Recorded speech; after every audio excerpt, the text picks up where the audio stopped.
10月10號係世界心理健康日，今年好特別，我有機會呢去上一架叫做心聲電車，因為之前我參加咗一個活動，去寫關於如果回到過去，我想話俾我自己乜嘢心聲啊，我被選上啊，一於呢帶大家一齊去呢架心聲電車，我哋去出發。去聽下點樣去守護情緒啊！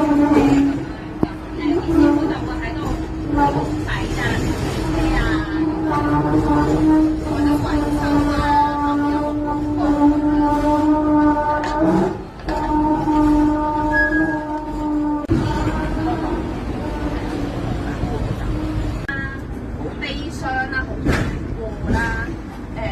好哀痛啦，即係呢一啲我哋歸納為唔開心嘅喎。咁所以我哋咧就揾有唔同嘅社區項目嚟到去推廣大家勇敢啲去表達自己嘅經歷或者係自己嘅情緒。而我哋都好多謝香港電車嘅欣賞啦，咁就去揾我哋咧。